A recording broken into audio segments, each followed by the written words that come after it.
Okay. For your simplicity, I have made a rough sketch like how this method is going to work. If you have this system, Ax is equals to b, your main task is to decompose A because it's LU decomposition method, and you need to find this x. When you decompose this LU is equals to A, then you have to find the values of L and U. This will be more clarified when we will talk about the example, right? So by putting this in equation number 1, it becomes L into U into x equals to B. We will suppose this ux is equals to y and keep it on one side, and then our equation number 2 will become Ly is equals to B. First we have to, I have arranged these bullets. First we have to solve this equation number star. That is, you have to find the values of these matrices L and U. Then when these values are known to you, then you have to solve this equation number 4. Since over here L and B are known to you. And when you will take out the value of y, which is a column vector in equation number 3, then u and y are known to you, and you will just take out the value of x. This is how it is going to work, right? So let's come to the example. You have this linear system of equations, and you have to find the values of x1, x2, and x3. Our A in this case would be this. Here L is this, the journal form. In this Doolittle's method, since over here I can just give you a trick that if it's L involved Little's method, then you have to remember with this thing that in the lower triangle matrix the diagonal elements will be equals to 1. However, in the methods of crowds, since U is over there, so the U in the matrix U, the diagonal elements in over here in this are 1. But in this case, the Doolittle's method, these are restricted to be 1. There is no hard and fast rule that we have taken. This is by default, this is 1, right?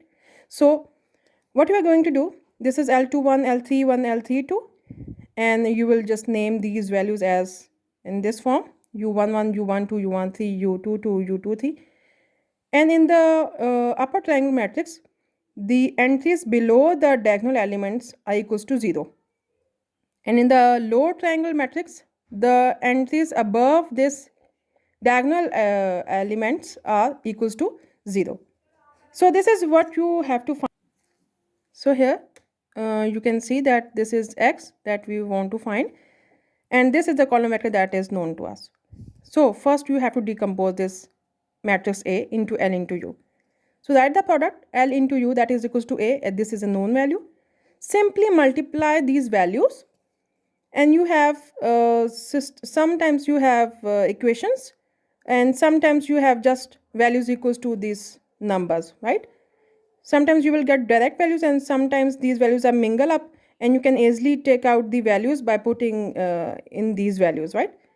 So when you have all these entries, you can see here, you can see that when you will solve these equations, then you will get all these values, right? The entries of the lower triangular matrix, these 3 entries, and the entries of the upper triangular matrix, these 6 entries, right? So you have L, you have U, and now you will come to that method that I already gave you a rough sketch. Now you have to first solve this equation, Ly is equals to B. This B is known to you, and this is y that you want to find. This is a column vector, and this L you have already calculated.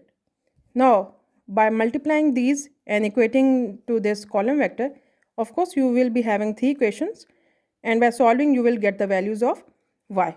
Here you can see that this is now the column vector that is known to you. Now the next task, and that is the final one, that you have to find the value of this x in this equation, ux equals to y. Now since y is known to you, from here you have already calculated and you already calculated via decomposition. U is known to you. Now our final task is to calculate this value of x. Multiply these equations as you usually do in multiplying these equations. You just have to multiply this with the first term plus this into the second term plus this into the third term, right? And this is equals to 11. So in this case you will be getting all these values. Of course यहाँ से आप start करेंगे backward तो फिर you will getting all these values, right? And this is your final solution, that is x is equals to x1, x2, x3, and this was your main task, that you needed to find this the values of this xi's, right? So it's a little bit lengthy method, but when you will follow that rough sketch and when you will do 1 or 2 questions, so then it will get easy for you, right? The questions that are related are question 5 C to F parts, and this is from chapter number 8 by the same book S.A. Bhatti Saab, right? So please do these questions, and if you have any queries, just please tell me, right? Okay, thank you.